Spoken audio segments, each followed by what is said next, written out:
Assalamualaikum warahmatullahi wabarakatuh. Perkenalkan, nama saya Yolana Hijrah dengan NIM 2120202015. Saya mempunyai tugas dari agama Islam untuk melakukan sesi tanya jawab, dan saya ditemani oleh ibu saya selama melakukan sesi tanya jawab ini.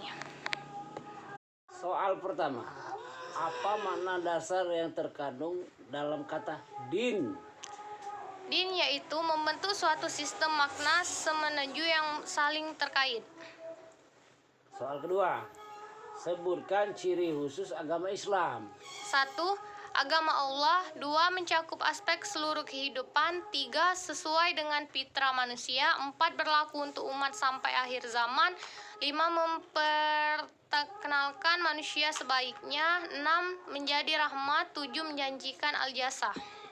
Soal ketiga, apa yang kamu ketahui tentang peranan agama Islam dalam kehidupan manusia? Peran pentingnya yaitu untuk mengatur hidup dan kehidupan manusia agar tidak terjadi benturan kepentingan antara satu dengan yang lain, sehingga keberadaan Islam memang terasa. Soal keempat, pada dasarnya agama terbagi menjadi dua. Sebutkan kedua agama tersebut. Agama tersebut yaitu 1. Agama Syamawi adalah agama yang bersumber dari Allah Subhanahu wa Ta'ala, disampaikan melalui para rasulnya sejak Nabi Adam alaihissalam. Kedua yaitu agama Ardi, ialah agama yang berasal dari bumi selain agama. Soal kelima, menurut terminologis atau bahasa, sunnah adalah jalan yang lurus dan berkeseimbangan, yang baik atau yang buruk. Soal keenam, sebutkan macam-macam as-sunnah. As-sunnah yaitu 1. Qauli, 2. Fi'ili, 3. Takriri. Soal ketujuh, apa perbedaan akhlak dengan moral? Perbedaannya yaitu moral dapat dikatakan baik buruk suatu perbuatan secara moral bersifat lokal, sedangkan akhlak adalah tingkah laku baik buruk salah benar dipandang dari sudut hukum yang ada di dalam ajaran agama. Soal ke-8, jelaskan kedudukan akhlak dalam Islam. Akhlak menduduki peran penting dalam kehidupan, menjadi standar nilai bagi suatu bangsa atau menjadi ukuran nilai seseorang. Soal ke-9, apa yang kamu ketahui tentang tawaduk? Tawaduk adalah sifat rendah hati, selalu menghargai orang yang dihadapinya, tidak menganggap rendah orang lain, menyingkirkan sifat dengki, iri, dan sombong karena ia sadar bahwa dirinya tidak berdaya. Soal ke-10, sebutkan syarat rukun wajib sahnya sholat itu. Syarat wajibnya yaitu 1. Islam, 2. Masuk waktu sholat, 3. Suci dari hadas besar dan kecil, 4. Menutup aurat, 5. Menghadap kiblat. Soal ke-11, apa yang dimaksud dengan zakat?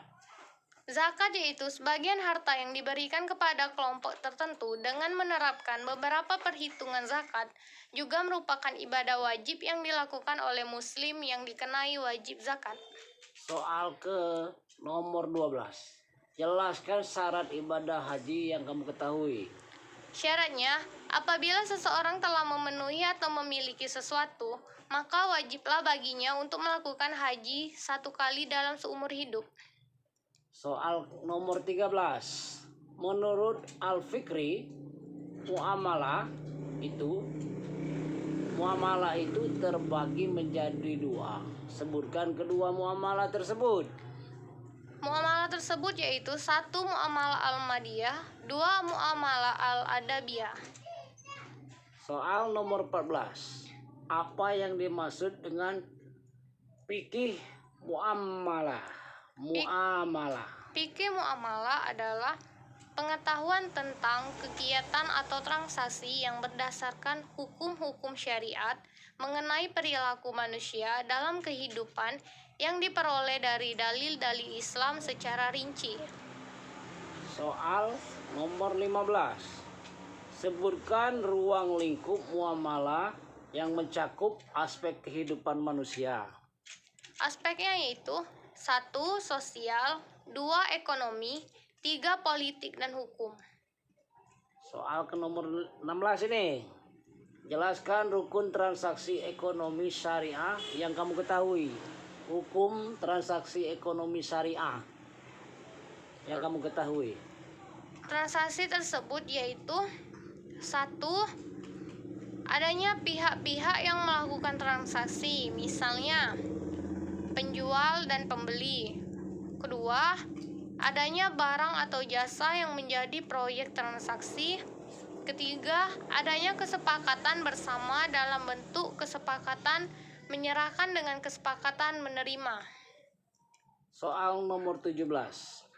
Sebutkan dan jelaskan macam-macam muamalah yang mencakup aspek hubungan seseorang dengan orang lain. Yang mencakup yaitu 1. Muamalah ma'al kalak, yaitu hubungan dengan pencipta. Kedua, muamalah ma'al makhluk, yaitu hubungan dengan ciptaan. Soal nomor 18. Apa yang kamu ketahui tentang hibah?